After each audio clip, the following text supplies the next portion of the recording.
I'm in full holiday mode. Okay. I'm on a caravan site at the moment, so hopefully the internet signal is strong enough. Yeah, you're coming across fine. They're down the way. There's some kind of live band, and there might be a quiz going on, and there might be children running around screaming outside, and it is way too hot to close the window. So if it comes through, it comes through. Yeah, that's fine. It's like what it was. If it's any worse than when I was in the Philippines, that was really bad. Like, that was terrible. Yeah. So yeah. Are you in the loft? Yeah, I'm in the loft. Just my normal setup. How is it up there? It's not too bad. Like I was thinking it's gonna be a lot hotter, but downstairs is fine. Like it's cool, but then for some reason, my upstairs is always hot. I don't know why. But in the loft, it's not. Oh right, so the upstairs is hot, but not the loft. It's not as hot as being downstairs. Well, on the upper floor, on the second floor. Oh, so, okay. Yeah, it's not too bad up here. Sometimes it is like that. Sometimes it is hotter on the upstairs, and then when I go in the loft, sometimes it's cooler for some reason. But then I suppose because you've got insulation in the floor of the loft, so probably what's happening is all the heat in the house just raises to the top floor, hits that barrier, doesn't go any further, and then in the evening a cool breeze comes through. Maybe you've got some ventilation or something in the attic, and it's just cooling it down a bit.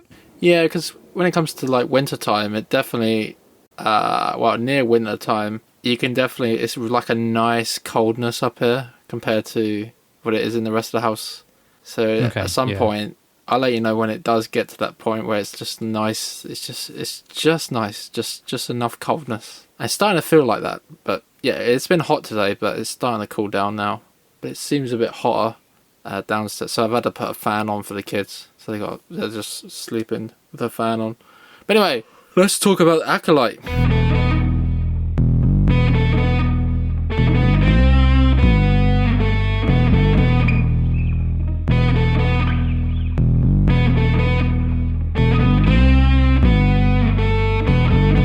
Yes, so this is 6, 7 and 8, I think. The last 3 episodes. So how did you watch them? So did you watch them closer together, like one day after another, all at the same time, or? No, so I think you said you go ahead and watch episode 6. So I did that. But then, episodes 7 and 8 were quite close. There were like a few days in between. Yeah, I watched 6 about a week ago now, nearly. Okay. And then I watched 7 and 8 literally just an hour ago. So 6 is going to be a bit more hazy, and then obviously 7 and 8. Well, 6 wasn't too bad. Like I found 6 quite good because, well, it's continuing off where they've had that big battle, and they've basically swapped. The two girls have swapped. And one. Yes, this is where each of the two sisters are starting to show elements of the other sister in their personalities. Yes. What I liked about the episode was the Sif guy was just basically playing with I think is it May, the good one, the supposed no, at this point Osha, sorry, the good one. And I just enjoyed the fact he didn't even tie her up. He didn't do anything like that. He was just like he got completely naked and just started going in a pond and started like having a bath. And he just started talking to her, and then not even talking to her. He was just like looking at her, and she's like, "What's going on?" It's like he put himself into a vulnerable situation where he's essentially letting her think that she's got some kind of she's got the higher ground in this situation, which maybe she does, maybe she doesn't.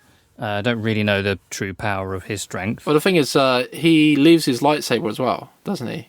When he goes inside the little bubble bath. And I think that was everything he did is 100% on purpose. Like he knew she was going to follow him. He knew she was going to pick up the lightsaber. He knew that she wasn't actually going to do anything anyway, regardless. Yeah. I suppose we should talk about like the other story arc that's going on is that Master So has basically decided he's going like rogue, and he hasn't caught on that May is not really she's the other sister, so he still believes that Was it Snow? The sisters' names I really struggle with. Right, the names. Sol, Osha, right. May. Osha and May. Okay. So Sol is the Jedi. Yeah, Sol is the Jedi, yeah. Squid guy. Remember, S for squid, S for Sol. See, the thing, Osha, I don't have a problem with Sol. Osha, yes you do, because you still can't say it. Well, whatever his name is, Sol. Is the right? Osha, I've moved on. Osha is the Jedi, and May is the Sith, essentially. That's how their storylines have kind of gone. The problem I have is, in the UK, there's like an ad that Ewan McGregor does, and he goes, Finn and May have looked on Expedia website or something and found a cracking deal, and for some reason that always cracks in my, like, goes in my head. So I remember May, but then the Osha part I forget, because I always refer in my head to that ad. I don't know why. It's just in my head, like, Finn and May. Okay. Huh? I have no idea. I have no idea. Someone out there might know what I'm talking about, like that ad that always comes up, like Finn and May have found an excellent deal on Expedia.com, and they are, and it's just in my head. I don't know why. I just keep forgetting the Osha part, and so I remember May, but Osha always eludes me for some reason. Yes, but basically, he hasn't cracked, like, he hasn't worked out, like, it's no, and we had this sort of like debate in the last episode about whether or not he does or doesn't know, and you thought he must do. Yeah. But genuinely, I think at this point he's so wrapped up in his head in emotion and everything that's gone on that I just, even though he should have noticed, he hasn't. He has failed to. Now, is this something about Jedi? Is that you're supposed to remove all emotion, isn't it? This is where he's always been a slightly more emotional person than the Jedi are supposed to be. And this is almost like this proves the Jedi correct as to why they teach this, don't have any material belongings or emotional connections with people, because if you have those, then you can fail in X ways or so. So it kind of like proves the point that you shouldn't, as a Jedi, you shouldn't have these sort of like relationships or emotional connections with people. You need to try and be as cold-hearted or whatever, detached or whatever word they want to use as possible, as unpopular as that opinion might be amongst the universe or whatever. But basically he has decided to take on this task now of trying to capture or get the Sith Lord, but not use the Jedi's help. So he's disabled his tracking device, and he's going on his own, and then we pretty much engages hyperdrive just as the Jedi, the other Jedi arrive, and then Osha decides to put on the helmet of the evil Jedi Sith guy, and that's pretty much episode. Yeah, I mean there's a little bit more. Obviously, by the end of the episode, Sol does work out that he has May on board, and then now I'm doing it. The Green Lady, the one in charge of the Sith, this little Sith faction, she actually comes down to the is it on Kendor or something, and she sees all the battle of the previous episode, and I don't know if she's doing. She says that Sol is the one who's responsible for all these deaths. She mentioned something that like he's the one who's like the reason for the murders or something, like he's gone rogue, even though he hasn't at this point. So she's blaming him for it at this point. That obviously comes up later. Well, in a later episode. So she's trying. Yeah, that does come up in a later episode, but she's trying to. And I don't know why she came. I don't know if she came up with it just because she doesn't know that the Sith guy was there, and she just put 2 and 2 together and come up with the wrong answer, or she knew that the guy was there, and I can't remember. And no. Exactly so that's clear why she pinned the murders on him. Yeah, because so that falls into the category of later on and what's been happening throughout the series, where the Chancellor people, the people who make the rules and laws. Sure, they want to get rid of the Jedi. That feels more like she's pinning it on him after the fact, but this is before. Yeah, well, she needs a scapegoat. She needs someone to pin it on, because she's worried that How's she going to explain that there's a dark Jedi out there? I don't know. So yeah, maybe it's best just to blame it on him and then say, okay, we neutralized him instead of dealing with the real possibility of a Sith out there and scaring the Senate, or buy them time to deal with the real problem. But, yeah. Okay. So episode 7. You must have loved this episode because, like I predicted, this was episode 3. I mean, it was episode 3. It was just episode 3 from the Jedi's perspective. It's the exact same story. Yeah. What did you think? Did you enjoy it more? Did you hate it more? Well, so yeah, as a viewer, now you get Sol's perspective. There's two things really. He decides that he needs to go and rescue those two girls because he's worried about them, and yeah, we also see the training again, the test, for the two girls and their point of view on how well they did with the test, and like they try to sabotage the test. And then we also see like the struggles within the Jedi discussing what they should actually do next. And Sol has been told that we need to actually leave the planet, or leave them alone and don't disturb them. But for some reason he decides no, she's in danger and that they need to do something. These two girls are in danger. So he takes... And it's interesting because it's like in the first 2 or 3 episodes, they really do paint Sol as a good person, with good intentions. Like, how do you feel about him at this point? His intentions, his actions? Well, is he good? Is he not good? He had good intentions. It's one of those... Did he, though?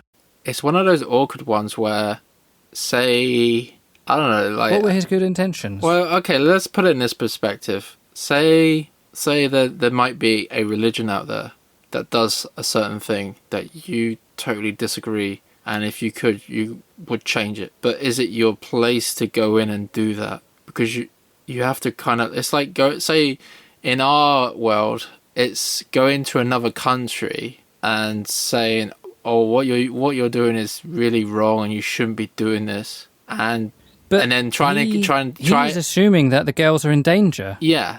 And that's what I mean. So basically... When we see the story from the girl's perspective, there was no sense of danger.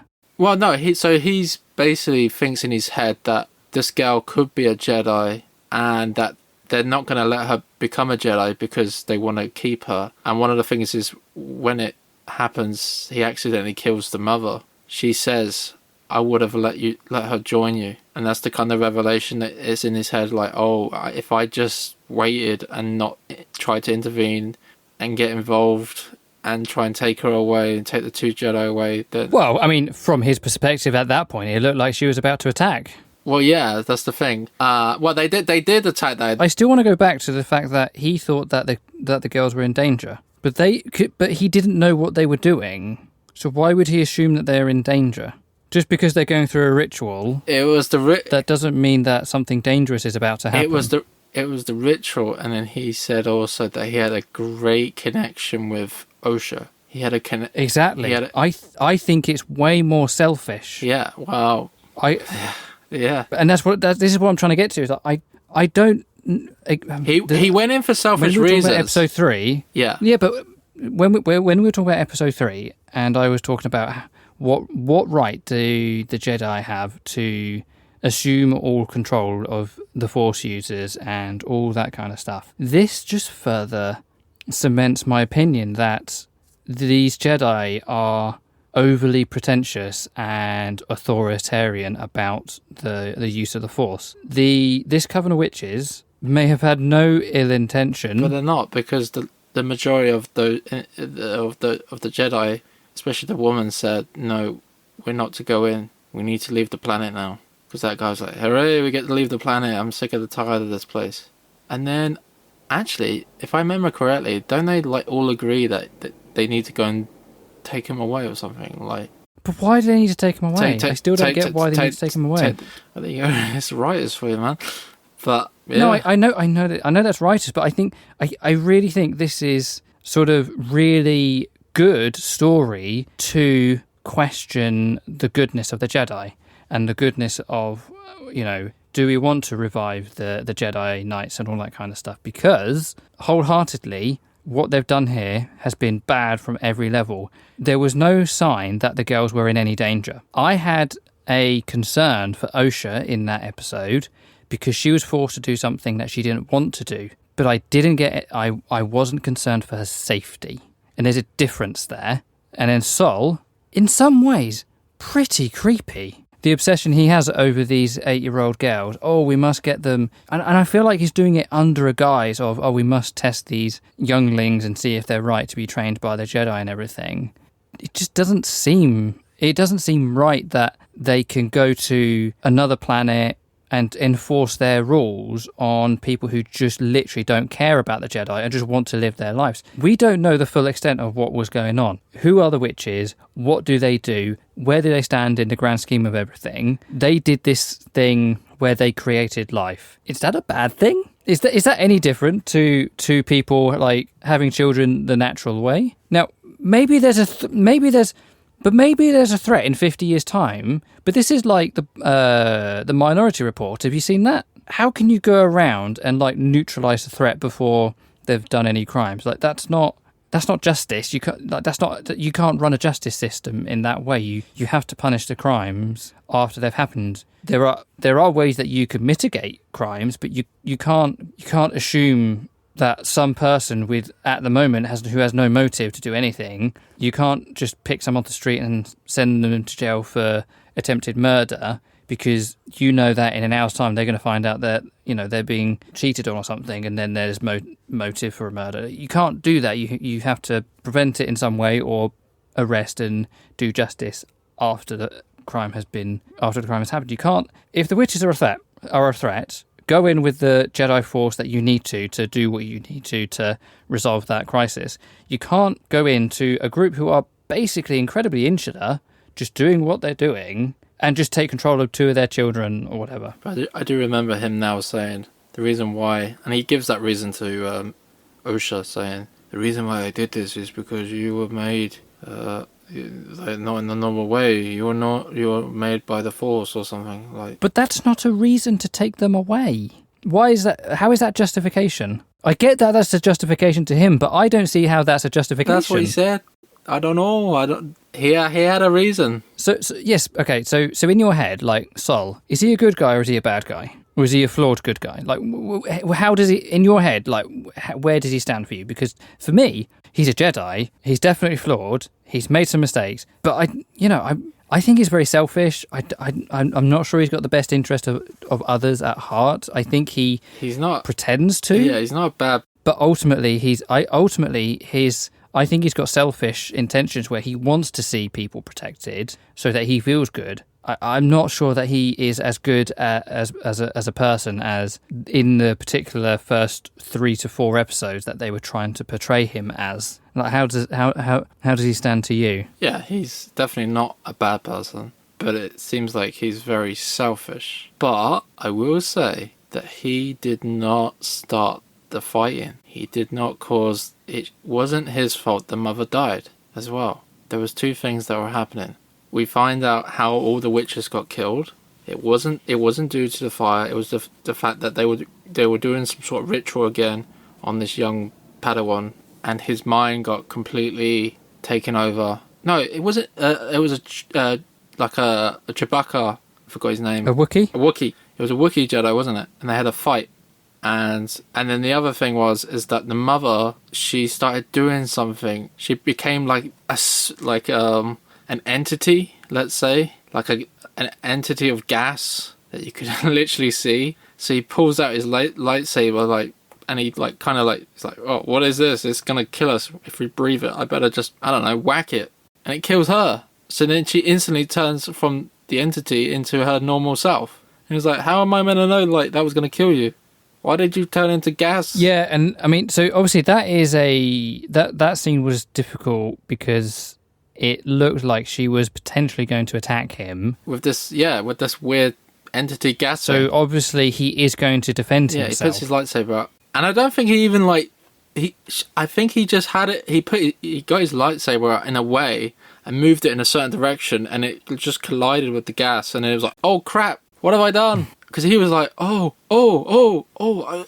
and then she's like, I I would have let them join. Like, it was like he didn't intend to kill her. So that's why I would say he's not a bad person. Like, he didn't go in trying to kill the mother and take the 2 kids. So he killed her, but he didn't murder her. Exactly. Is that what you think? What's the word? Manslaughter. There was something in, I think, episode 2 where someone said no one gets there. A Jedi doesn't get out his lightsaber unless he is intending to kill. And I wonder if that's where that moment is where that line come from. He got his lightsaber out without intending to kill, but killed anyway. Yeah. But it wasn't his fault. And then, so it is kind of weird because then that then leads on to the final episode when May... Well, hang on. Before you run away. I'm running away. So what's really important is we see a lot of things from May's point of view from that same day. So we see that she started the fire, but she immediately tried to put it out. Yeah. She started the fire. She immediately reverted back to being, an 8-year-old girl and regretted it. She tried to put it out, went running to her mother. She needed help. Now, the other thing is there's 2 sisters and there's 2 mothers. So you've got the black lady, who's the more caring, motherly mother. And there was the, I don't know what she is, but the same as Darth Maul, that kind of spiky-haired lady. Yeah. Spiky head. Yeah. Yeah. So, and she's the more, like, she's probably the war chief in the tribe. She's very much more aggression and all that kind of stuff. And she said to May, if you don't want Osha to go, don't let her. So in episode 3, whilst the mother was being, taking Osha's considerations and was talking to the Covens and fighting for her, then you've got the spiky mother who was saying, don't, do what you can to not let her leave. And yeah. So there's these. So with the parents, you've got the two types of personalities that you can kind of see in the girls as well. And again, going back to Sol, that scene where May and Osha are on that catwalk. Yeah, and he tries to rescue both. He chose to drop May to catch Osha, but he chose to drop May. Well. And I think I know you can say, well, if he didn't, he'd have dropped both of them. Yeah. But ultimately, he made a choice to drop one of the girls to catch the other. Whereas a more nobler thing to have done was to hold until you cannot hold anymore, and then catch whatever you can catch once it fails. Whereas he chose to move from May to Osha, before he needed to. Which doesn't make any sense because... Well, it does, because he's obsessed with Osha. Well, yeah, I don't understand that, but in terms of like rescuing both of them, he could easily do, because he's a Jedi. He could have just held one of them, and then with the other hand, or even his mind, he could have just like used the Force so that... I don't know. Well, he might not have been that strong at this point. I don't know. It's just... he could have easily put... I mean... It's like... in episode 8, he could basically fly, but I don't know if he could fly in episode 7, in the 16 years prior. So, like, he's probably grown in the Force after this, but... Yeah. I'm not saying everything is possible, but I am saying that he actively chose to drop May. He didn't fail to hold her. He dropped her. Maybe he could have like used a force push or something, pushed her to the side somehow. Maybe there was like a little, just shout. If he had force to give to a force push, he could have held on to her for a bit longer. So he had no more force to do anything but what he did do. Like, he was at 100% capacity, but I still think that he shouldn't have made a choice. He should have just waited until his force ran out and then did something and dealt with whatever come out after that. But because he had favoritism, because he had he had one of them that he wanted to do something with, he made a choice sooner than he should have. So yeah, but history is only written by the living, I suppose we should say, as we see multiple times. We should really say about the actual ending. So in episode 3, we get the ending of Sol telling Osha that her sister has died, and her sister started a fire and she died. It killed everyone. And she died as well. But before that, in this episode 6, we get the conversation that happened literally 2 seconds earlier. Yeah, like, oh gosh, if she'd woken up 30 seconds earlier, she'd have heard it all. Or would have been like, that would have even been better. Like, she could have turned around and said, remember that time when you thought I was asleep? I actually listened to all of that. And then she chops his head off. But no, yeah, they were like, yeah, we need to just, you just blame the sister, and then this is going to look bad for us. We need to blame the sister, and otherwise she won't get trained either because blah, blah, blah. So they were like, okay, let's just keep this lie. And she doesn't need to know. So this is where I need to eat humble pie and maybe edit out that part of the episode because I don't think it's not been released yet, and I think it's in the last episode. What's that? You were right. About what? Torben. Torben? Yeah. Who's Torben? Torben. He was the guy who he was the one who was floating in midair, and before she killed him, he said, "I'm sorry." And you're like, "Why is he saying I'm sorry?" And I was saying, "Oh, because they set off a chain of events, blah blah blah blah blah." And we had this big back and forth about it. Turns out, all 4 of these Jedis are a piece of shit. All 4 of them. Wow. Because they knew the truth, and they lied to her, and they made her believe that May killed everyone. So now it's so much simpler to be sympathetic towards May when you see the action she took and why she took it. But the thing is, even if Sol instigated by trying to go in and retrieve those 2 girls, he didn't, like I said, he didn't start that fighting. He didn't start brainwashing the other Jedi's mind and start attacking him. And then she initiated this weird spirit shit, and he got his lightsaber out just trying to protect himself, as you do. It's still technically not his fault. He didn't start any fires as well. So technically all he did was invading their space. They were the instigators. They could have said... Potentially, but from Osha's point of view, they told her that her sister killed... It's the lie. Killed her mothers, killed the entire witches, set fire to everything, and has died. Yeah. When in actual fact, none of that is true. The only thing they didn't know was that May survived the fall. He should have just been honest. But the Jedis killed everyone. He should have been honest. He should have said to... Sol killed the mother, and then the first Jedi who was murdered in the first episode, she killed the entire witches through the mind control they had with the Wookiee. I was just thinking, like, maybe they could have just told her, but then that would have been stupid. Like, how can you tell someone the truth and then claim to the Order, "Oh no, it was all May, she killed him"? As Osha would be like, what the hell? That's not right. So yeah, they had to keep it from her as well, I suppose, to keep the lie. Otherwise she would have came out and said, "No, that's not right. They're actually lying to you all." So yeah, he should have just they should have just said, yeah, we disobeyed orders, we went in, things got messy. It wasn't our fault that things got messy, but this is what's happened, and this is the consequences for it. How do we move on from this situation? Right. So there's a few things we should really talk about. Osha. Yep. What about her? What has she become? Well, she basically puts on it. Like, what has she become? She's so powerful now. Apparently she always had this power. Maybe the Jedi powers were not right for her. Maybe they were suppressing her true strength in the Force. Because I think this is the same with May. May was super strong in the Force because she let her emotions out. And the Jedis, like I said earlier, the Jedis don't seem to like emotions. So May and Osha, they need their emotions for their Force. So that leads to the dark side. Oh, possibly. Quite potentially. Supposedly. Like anger. What is it? What does Yoda say in episode 1? He's like, anger and hate and leads to destruction. Something like that. Leads to the dark side of the Force. But yeah, so basically in this episode, we start off with Sol completely, like, he finds out that May is not Osha. She's in fact May.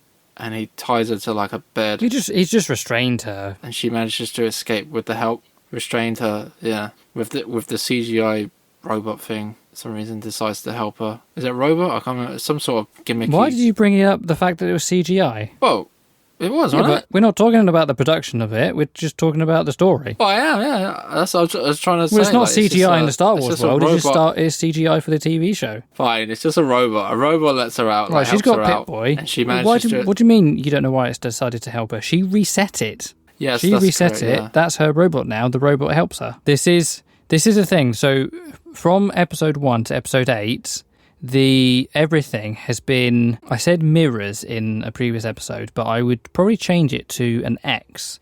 So the further you go, the more the lines converge and become opposites. So Osha starts as a mechanic with Pip, May starts as this dark That's a good Sith point. Lord-esque type character. And then in the middle, in episode 5, I think, after the big battle when... Oh, no, that'll be 6. So it's in 6, after the big battle, where May's on the ship with Sol and Osha is with the mysterious stranger, Kumar, I think. And that's the central point. That's where, that's where the crossover kind of really happens. And then suddenly May has the pip and she's wearing Osha's mechanic jumpsuit.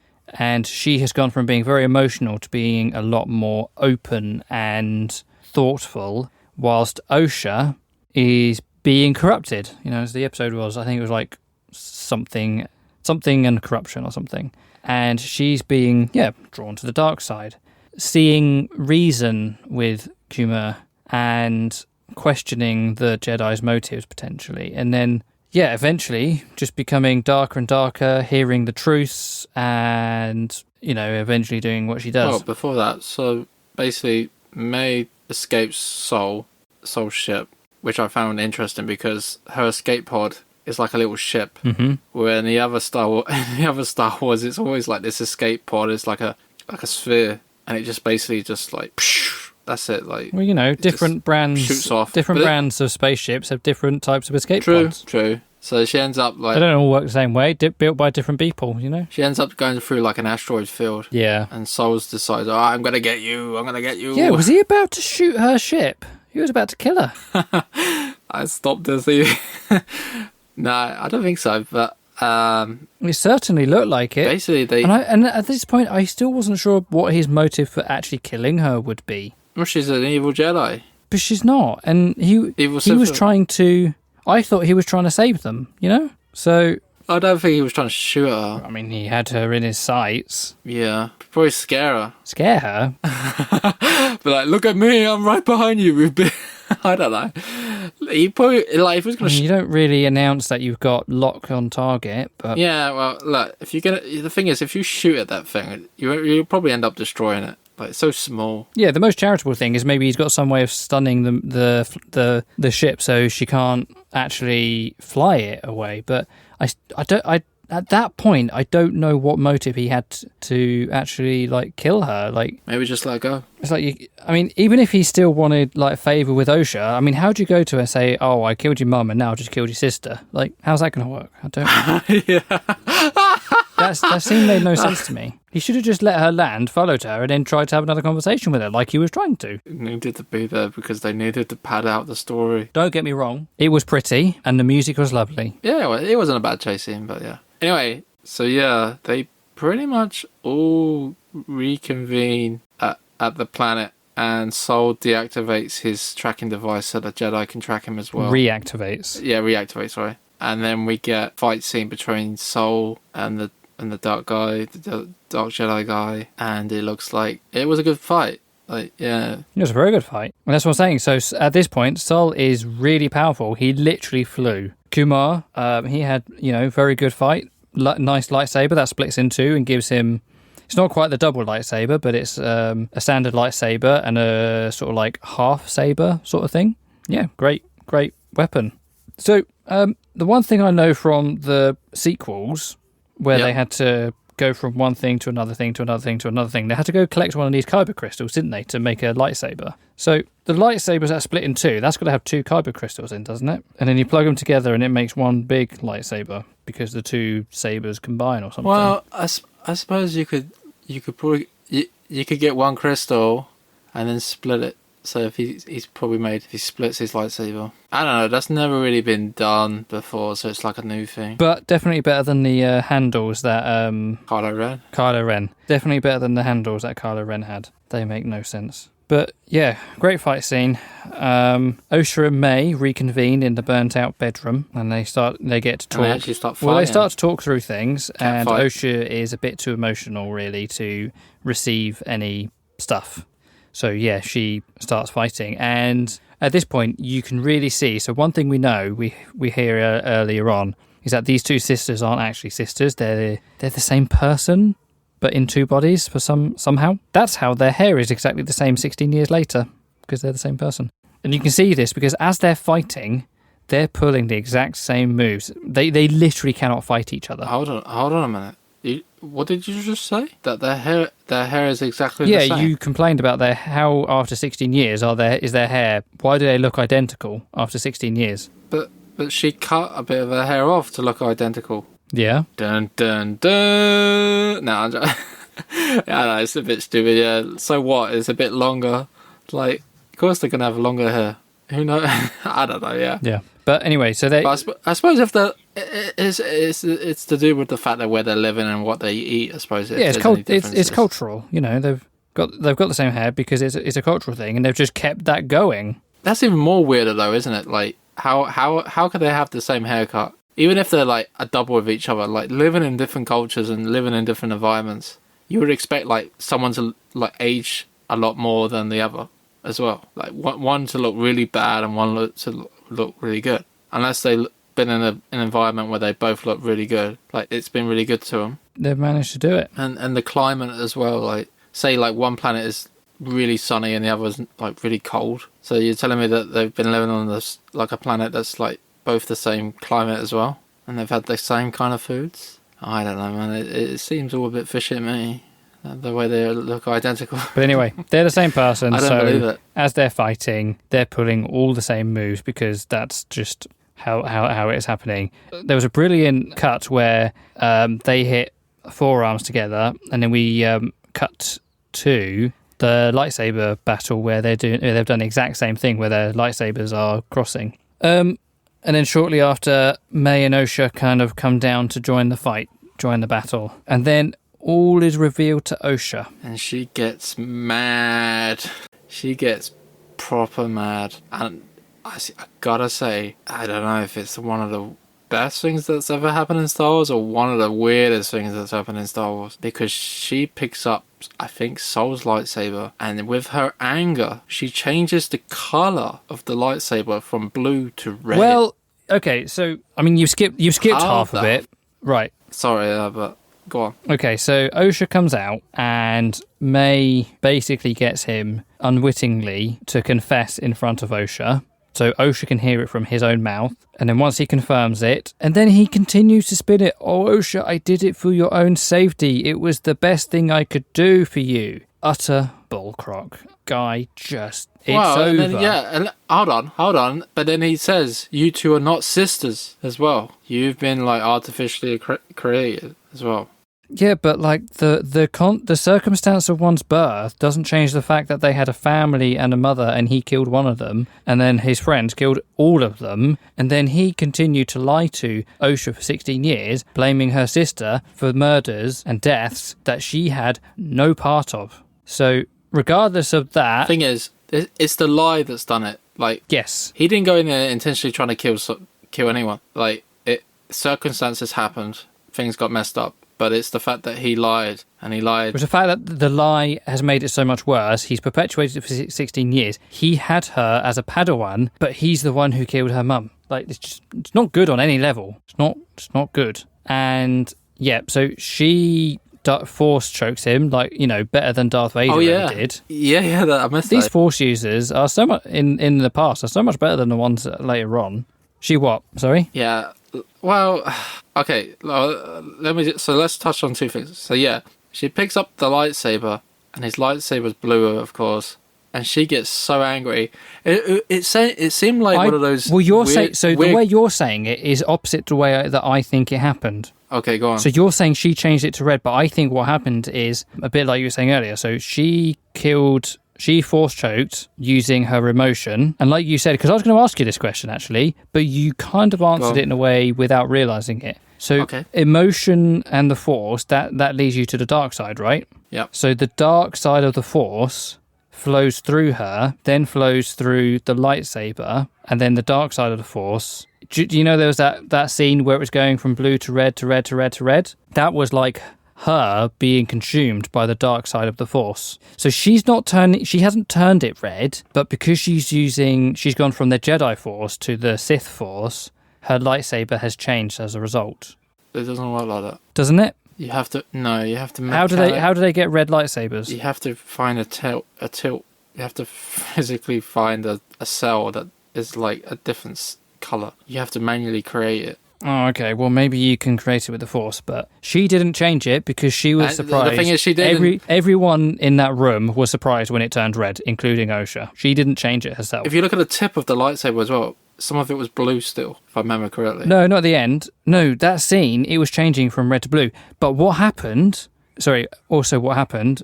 When May forced through it from Sol, it hit something and it broke. There was a crack in it. Right. So maybe that crack has changed the wavelength of the light going through it, and that's why the light has changed colour. I just thought it was like a cartoon where she just grabs it and she's like shaking her hand and she's like this, and it's just exploded in her hand. Like, what is going on? You can't change the light. Yeah, I'm hoping that is the reason. Like you say, like it's a broken lightsaber. Yeah, and she's trying to turn it on, and for some reason it's turned red because it's broken. Because it's just the timing of all of it as well just doesn't help, does it? It's like she turns it on at the moment where she's really angry, and she's like. But I swear, like I was trying to say earlier, I swear she puts the lightsaber on after the choking. Yeah, but you because seem to think it was, yeah, was it before or after? I think it was after. It was after. The choking. It was after. Yeah. Because so she killed Sol without using a weapon, which is something that May could never do. And then what happens is Kuma, the mysterious stranger, he approached her, so she used the lightsaber to kind of hold him back, and then that's when it started transitioning from red to blue, from blue to red. Yeah. The thing is, there's so many plot holes because, like, to perform like a choke on someone, you need to like gain that ability, like study that Force ability. It's not like it just happens. But then I will say, like in episode 3, Anakin is like a Jedi, and then at the end of episode 3, he's basically Darth Vader, and he can choke people because he chokes Padme, and she ends up dying. So it's kind of like this balance of like. Are you sure on that? Right? What?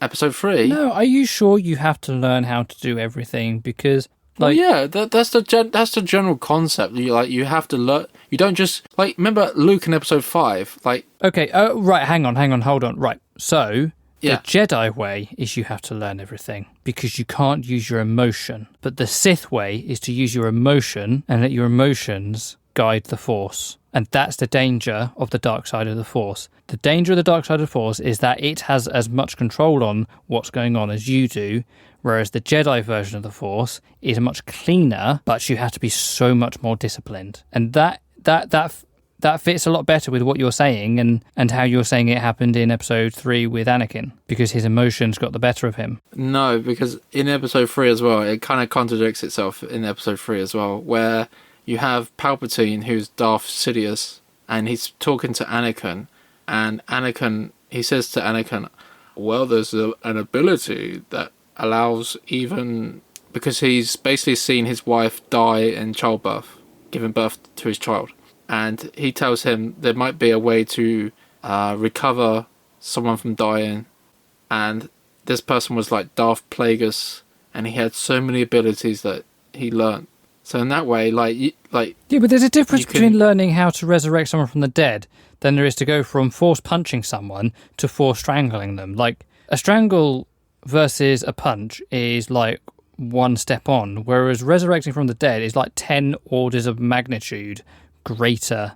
Like, they're completely different levels of ability. Like, that's kind of what I mean when I said, do you really need to learn how to choke someone in the Force? Because it's not that much more difficult than doing a force throw or a force pull. It's just general fighting. Why did a Jedi not use it on bad guys? Whereas also other things that you can use the Force for is the Jedi would come to a battle scene, and then some of them can forensically hear stuff that's gone on, and that's clearly an ability that you have to learn, because not all the Jedi could sense that. But that's completely different from different punch moves you can do in a battle. Yeah. So okay. I think you might be right in a sense, but I'm not sure a chokehold really needs to be learned as such. Yeah.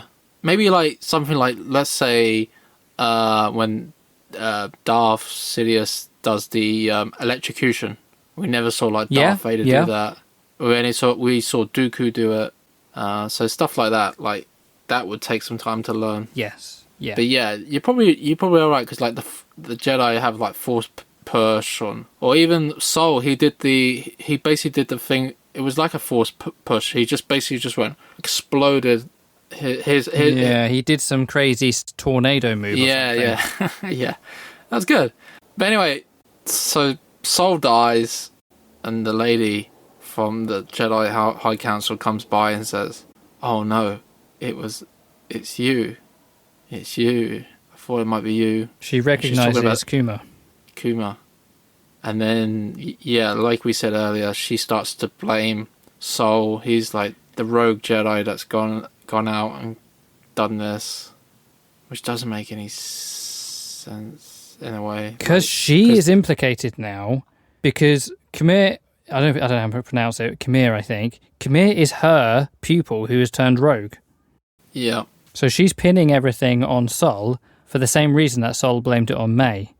She's blaming it on Sol so that she can hopefully deal with Khmer without the same embarrassment that Sol had on himself. I think she's doing some level of cover-up so that she can try and deal with this next situation. The Acolyte Season 2, or if it's got a different TV series name, I think the Acolyte Season 2 is going to be her trying to deal with him. And deal with the fact that the Council want to disband the Jedi. The Parliament Council. I suppose we got to talk about the last scene.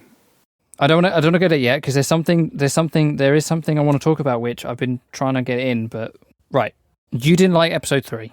Episode 3 was when, the first episode where we went back to see what happened back in time. Did you like the second episode of that, where we saw the inverse of what happened? No. How would this series have worked without those 2 episodes? It wouldn't. But like I said before in the previous podcast we did, I would have had a completely different story. So okay.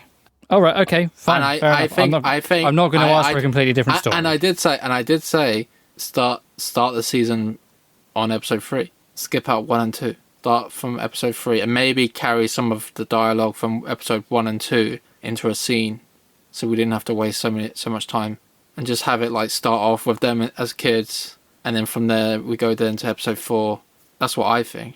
That's what should have happened. They could have cut a lot out, made it into a movie. I think there's been some, from a story writing perspective, when I was describing the whole scene as like this sort of X, this converging, and then this verging X from Osha and May, and to some extent Sol and the mysterious stranger. All of these characters have shifted from good to bad and bad to good, or somewhere murky in the middle. Without the episodes in their current place, that wouldn't have worked out in that way. So there is a structure throughout the entire series where if you started at season 3, it's going to be a lot messier. Okay, you could probably do some clever writing to sort it all out, but I think there was a storyline and a structure, and then episodes written around, fleshed out around that sort of yin yang, an X, converging X, whatever you want to call it, this kind of thing where these people are similar but opposites. Okay, final scene. Well, hold on. Well, not you yet. You got more to say about that again? No, basically, there's a rumor going around about what's his name, McCure. What's his name? The evil Jedi guy, Sith guy. The what? Khmer or the actor? Yeah, Khmer. Sorry. So Khmer. What's been said online? Because I brought up Darth Plagueis. Some people are suspecting that guy is Darth Plagueis. Okay. So 100 years before something. Well, yeah, before the first episode then of Phantom Menace, I suppose. Yeah, I think they said it was 100 years before the Clone Wars. I think that's where they pinned the time to. Does that fit, that timescale? I don't know. Probably. Could do. Okay, yeah. Don't know how long these people can live. But it'd be interesting. Well, Yoda can live. That's the thing. He's not a person in the same sense. He's a different type of species. Yeah, he's a different creature. Yeah. But let me say something. And I swear, hand on heart, before that scene happened, I was watching it and I was thinking back to what you said. You said, this story is set 100 years ago. And then for some reason in my brain, I was like, oh, if it was set 100 years ago, wouldn't Yoda be around? Where's Yoda then? Yeah. Seriously, Yeah, because I was getting 1,000 years old or something. I was looking at it and I was thinking, the last few scenes really reminded me of episode 2 and episode 3. And I was like, and if for some reason in my head I was like, well, thank God they haven't, messed up and showed Yoda or done something stupid, showing a character in which, and then that scene happened, and I was just like, this entire thing is, it's just shit. But like you say, the timelines match up. He should be there. Why was it inappropriate for them to show him? Just have a story without any of the main characters. Why do you have to end you? It's like it's just fan service. It's just cringe. It really is cringe. Oh right, but it was 10 seconds. So like, why care about it? How far back in time would they have to go? Why have him? Have something completely new. It's like, oh, we have to give the fans something, like we have to give them some sort of fan service, something to be excited about, I suppose. But the thing is, right, they might have Star Wars might have written them into a hole with the fact that they would have to go back 2,000 years before Yoda was born to not include him, and at that point, the Jedi might not have existed. So there's no way they could do it, literally, because of the vast lifespan of these characters. How do you know if he? I know he's been alive for I don't know the full the full lore of Star Wars. I'm just saying that potentially to not include Yoda, you might have to go back to so far that the storyline couldn't really exist anyway, because the Jedi have to be at the peak of their power to have this sort of chain of command. Otherwise, the whole thing wouldn't have worked. I understand what you're saying, but they we could have just said, oh well, he wasn't part of the he was just he was a Jedi like Soul. He wasn't part of the High Council at that point, but it still seems more likely he would, because 100 years is nothing in terms of his age range. So he's had like 9. Yeah, isn't Grogu like 116 in The Mandalorian at that point? Like he's like absurdly old, but still immature for that species of animal. And I think they did have another. They had another Jedi that was on the High Council. That was he got killed off in episode 3. He got blasted, and they had him, and he was actually in one of the scenes. But he wasn't part of the High Council. He was just like in the inner circle talking with that lady. I don't know exactly which Jedi it is, but he's the guy that gets blasted like with by the clones in episode 3. He gets completely like. But yeah, he's definitely in it. But that was probably a warning. If he's in it, yeah, then there's no excuse that Yoda shouldn't be there. But I just think that you have this series and then you have to end it like that. Like you have to get one of the established characters to end your show.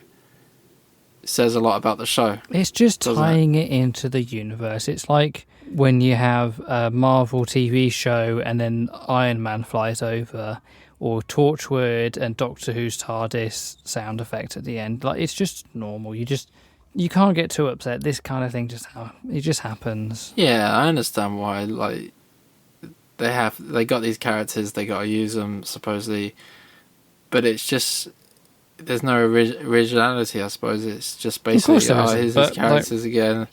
So overall, did you enjoy this? These 8 episodes, or would you rather have those 8 hours back? I'd probably say that the first 3 episodes, 3 hours, I had to have back, and I would then have the last 5 episodes happily watch, because it only really gets interesting after.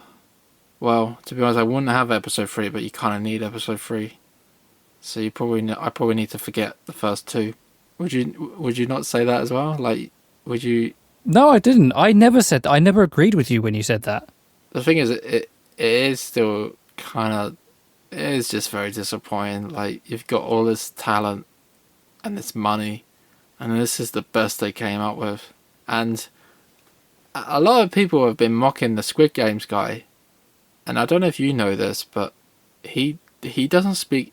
He doesn't know any English. he's actually been learning English just to play this role. So he doesn't. Oh right, so he's doing what Jackie Chan did, where he just reads lines phonetically. Yeah, but then Jackie Chan eventually, he learn starts, English, but learning English. This he's guy done very well. Completely doesn't know any English. He's done very well if that is what he's doing. In interviews, because I was like, you do emotion without knowing the words you're saying is quite difficult. Yeah, I suppose he must know like what he's. Yeah, it's kind of difficult. Yeah, because in interviews he's speaking Korean. He's got a translator, and they've said like he doesn't speak. Hang on. Right, hold on. It is possible to understand a language but not be able to speak it. So many people can hear someone speaking in one language but are unable to produce their own words in that language. But if you know enough English, you might be able to read a script. You know enough about the words to know the difference, where the breaks in the words are and how to put emotion into the right parts of those words, because your brain isn't generating those words, they're already generated for you. So with, like most actors will be doing theatre shows or plays, they'll be learning every single line. TV and movies, they don't have to learn all their lines. They're fed their lines. They read the lines they're doing for that day. So it's a much smaller section. So it's easier to learn the emotion and the direction you need in another language when you're focusing on such a small section. So I would suspect, like you're saying, he knows some English, just enough to he could probably understand an easy conversation, but he still requires a translator to fill in the blanks for him for words that he doesn't know in English, but also to give the response back, because he can't generate those words. It's two different parts of the brain that do understanding and generation. So, and I can see how when you're reading from a script, you're not generating it, so it would be easier to read from a script than come up with your own answer for things. So, but yeah, I don't know what did you think of the entire series? I thought it was quite good, actually. I have no real problem with it. Like, would you watch it again? I wouldn't watch it again. I don't know if I necessarily desire a season 2, but it looks like they've set it up to have a season 2. But I don't feel like I've lost 8 hours. The only episode I didn't really like was episode 6, I think, which is the one where they kind of had that middle bit. It just didn't really feel like much was happening in that episode. I enjoyed that episode. I thought that was the slowest episode of the lot. It was slow, but I enjoyed the interplay between. Yeah. He's like, you don't know what his intentions was, and he was playing mind games. So he was actually doing pretty good acting, because he was giving off the impression verbally and physically that he's not bothered by what she could do. Like, she could pull out the lightsaber and chop her up. He's basically trying to like plead to her in a circle in terms of her emotions. So I thought that was a pretty good episode. But yeah, probably episode 3 was the weakest, as well as episode 7, because it was the same episode as episode 3 but just a different story, and the story itself wasn't that interesting. I was like, oh yeah, it's kind of what we assumed then, that she didn't kill them all by the fire. It was something else. Okay. And it was just basically the last scene was just some additional dialogue that was cut from the 3rd episode that you saw, and you're like, oh. And then you got some of the same scenes again, like the testing scene, but just told in a different perspective. Well, I mean, I think that was a fundamental part of the whole series, so I'm not going to fault a TV series for having a core mechanic, for want of a better word, for their TV series, and for fully utilising it. So that would be like criticising Assassin's Creed for having hay bales to land in, or a blade that comes out of a wrist thing. That whole sort of like opposites or mirroring, that is literally what this whole series has been about. So it's silly to kind of fault them for leading into it, because that's the whole point. Yeah, I give you that. It's not like probably a good example would be like if you've ever seen Back to the Future Part 1 and then you've watched Part 2, and then in Part 2 they go back in time where they were in Part 1, and then you basically see the same scenes again, but it's just a different perspective. So it's kind of like, oh yeah, I've seen this. Yeah, it's cool that I can.